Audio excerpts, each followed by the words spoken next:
¿Tendrá beneficios el sexo sobre nuestro sistema cardiovascular? Modifiquemos un poco esta primera frase y dejémosla como beneficio del acto sexual o de la relación sexual en el sistema cardiovascular.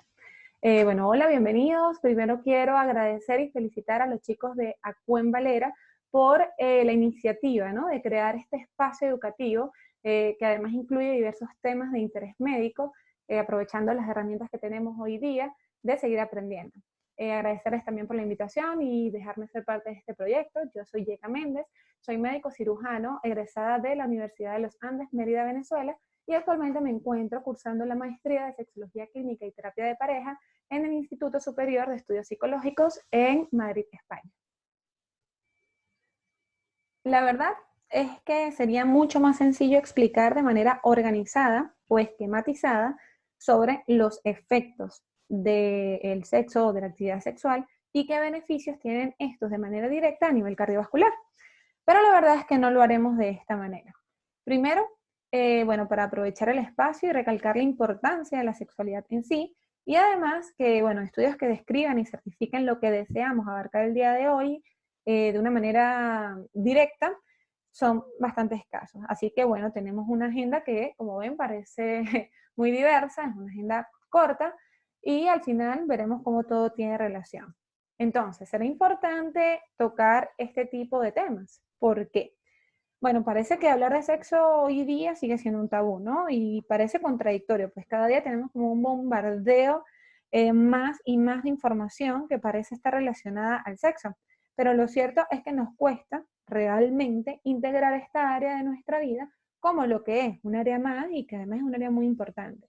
Así que como médicos debemos tener en cuenta que nuestros pacientes no son seres asexuados y bueno, si bien hay casos en los que indagar sobre este tema no tiene ninguna relevancia, habrá otros motivos u otros momentos en los que sí y que tenemos que ver al paciente de una manera integral. Por eso, es importante entender a la sexualidad como un modelo biopsicosocial, que es mucho más compleja que lo que en sí el sexo se refiere, sino que es un conglomerado, ¿no?, de absolutamente todo. Y para ello veamos entonces cómo la OMS define a la sexualidad. La define como un aspecto central del ser humano, presente a lo largo de su vida, abarca el sexo, las identidades y los papeles de género, el erotismo, el placer, la intimidad, la reproducción y la orientación sexual. Se vivencia y se expresa a través de pensamientos, fantasías, deseos, creencias, actitudes, valores, conductas prácticas, papeles y relaciones interpersonales. La sexualidad puede incluir todas estas dimensiones, no obstante, no todas ellas se vivencian o se expresan siempre. Además, que está influida por la interacción de factores biológicos, psicológicos, sociales, en fin, como les dije, por absolutamente todo.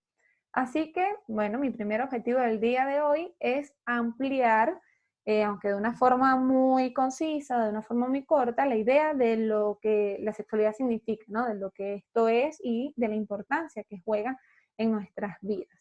Ahora, recordando los factores de riesgo de enfermedad cardiovascular, podemos notar que en su mayoría son factores modificables.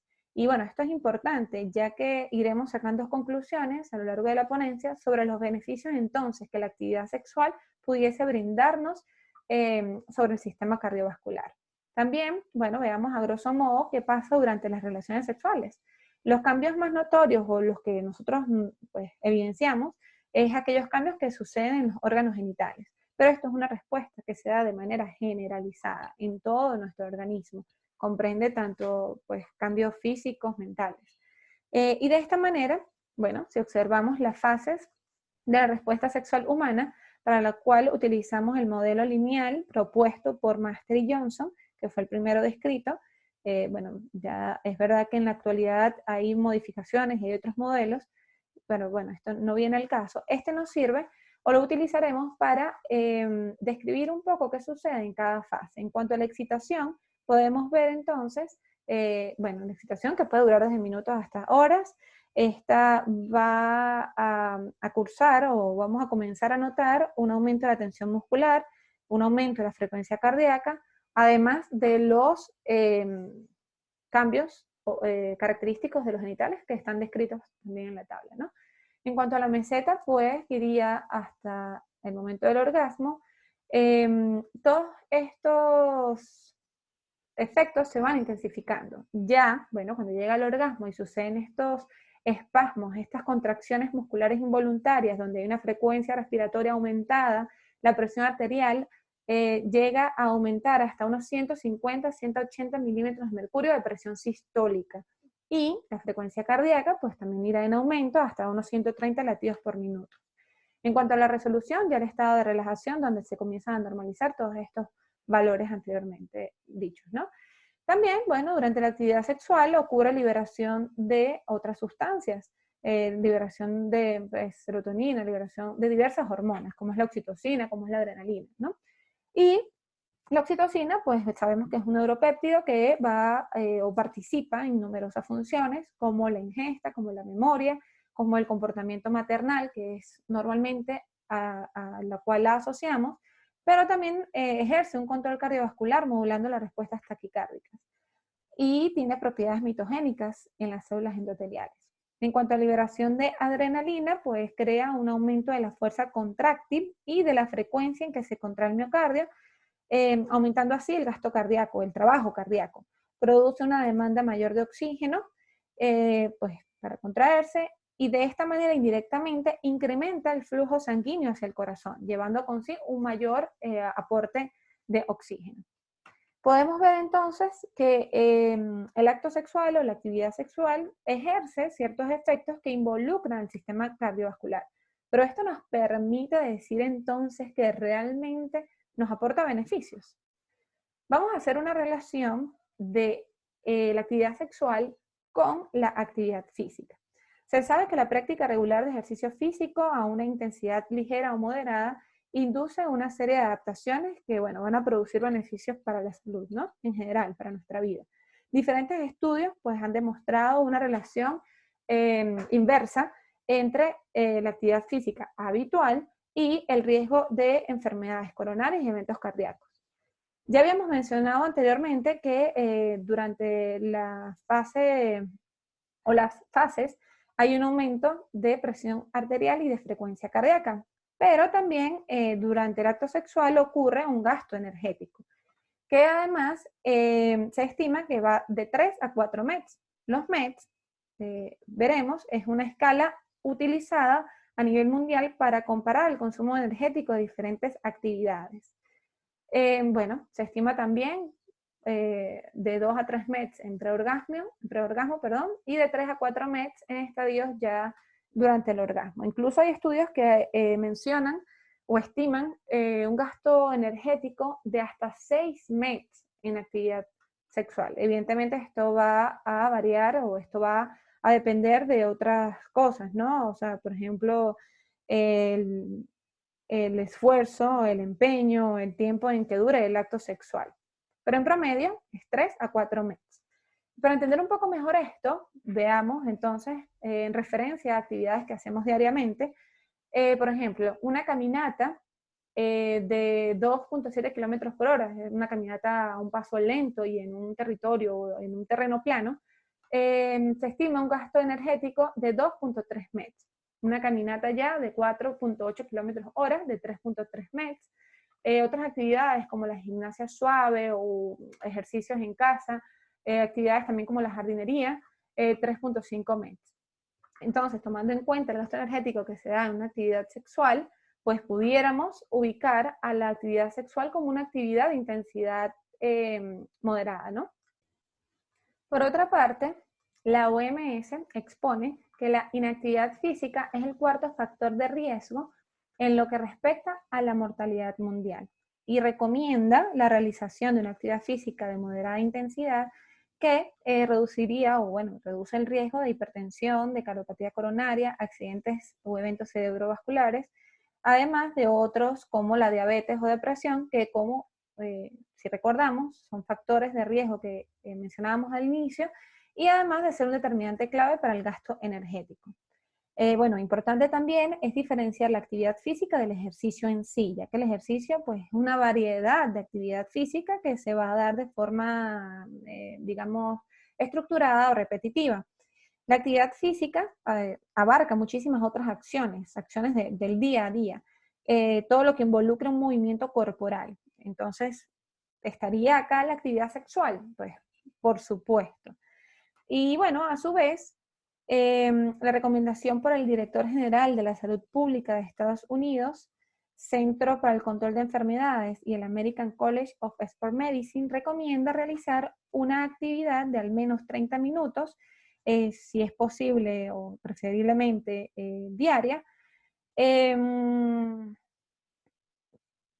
una intensidad moderada, como ponen unos ejemplos acá, o comparable con una caminata de 3 a 4 millas por hora, que serían alrededor de unos 3.3 metros.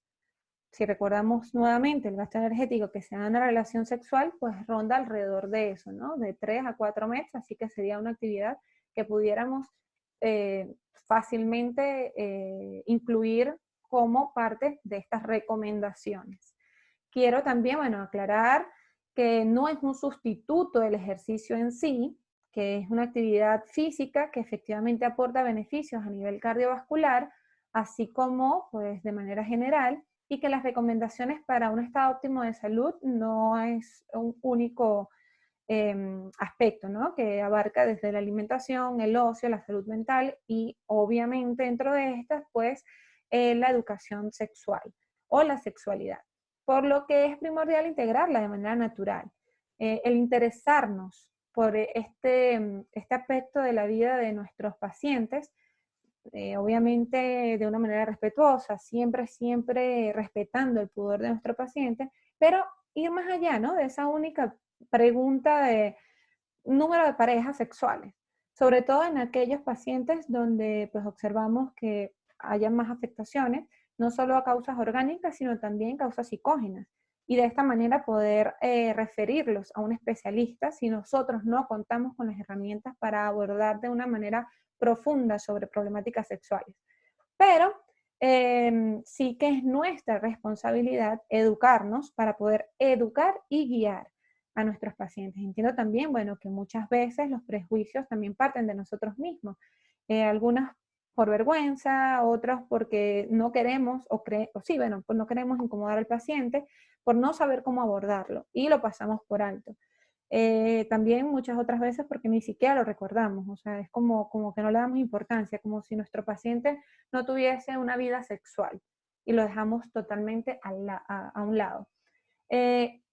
También, bueno, es importante tener en cuenta que hay circunstancias en las que las relaciones sexuales, al igual que cualquier otra actividad física, está contraindicada o que ésta se debe realizar de una manera mucho más controlada, con mucho más cuidado, ya que, bueno, hemos hablado durante la ponencia de los efectos y todo esto tomando en cuenta a pacientes que no tienen ninguna afectación del sistema cardiovascular, donde, por el contrario, en vez de tener algún beneficio, traería problemas. Como por ejemplo, bueno, pacientes hipertensos no controlados. Son pacientes que tienen que pasar primero por un control y después sí tomar una vida sexual normal.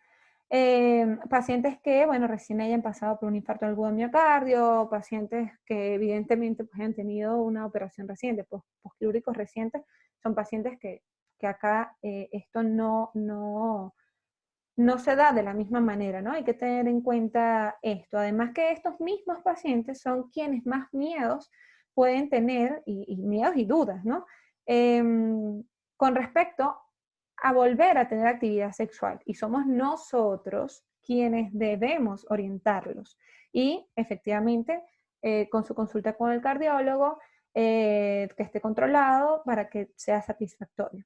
Sobre esto, quería compartirles unos datos que se obtuvieron en un estudio que se llevó a cabo acá en España, ¿no? Donde dice que el 97% de varones y 82% de mujeres en consultas de cardiología no se consideran bien informados con respecto a los aspectos sexuales y su enfermedad, y que es más probable que se discuta el tema con hombres que con mujeres.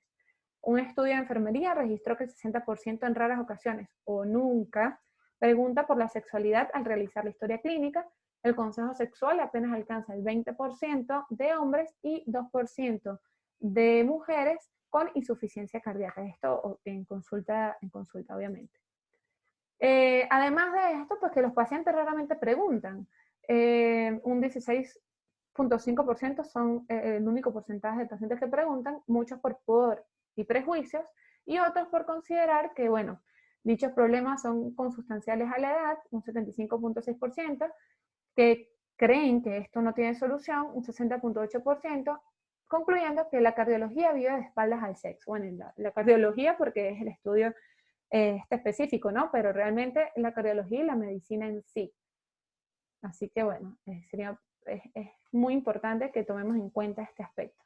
Paradójicamente, el dato más revelador es que la gran mayoría de pacientes coronarios, un 81% de hombres y un 64% de mujeres, consideran que deben recibir información sexual antes del acto y posteriormente en consulta. Así que bueno, esto pues reafirma un poco más lo que venimos hablando, de la importancia que es que nosotros debemos educar y hacerlo de una manera clara y natural. Bueno, un poco las referencias bibliográficas por si les interesa un poco más, indagar al respecto.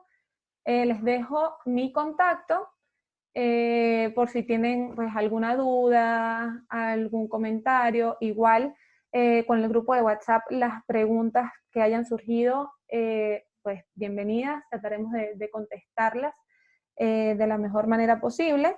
Espero realmente que bueno, todos estén muy bien, que se cuiden muchísimo y que se permitan, por favor, que se permitan vivir una sexualidad plena y responsable. Y que además podamos ayudar a nuestros pacientes a que ellos también tengan una sexualidad plena y responsable.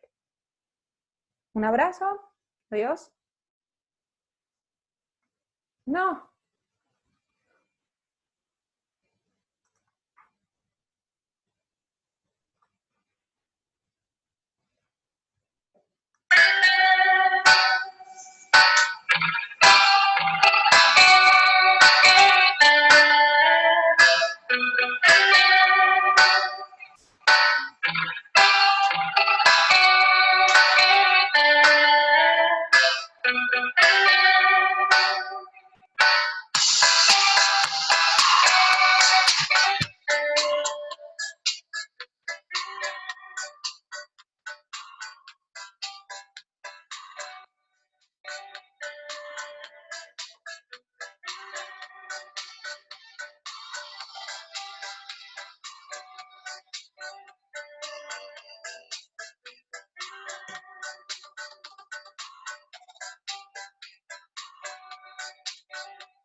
Siento que necesito, no sé, mejorar. Corta,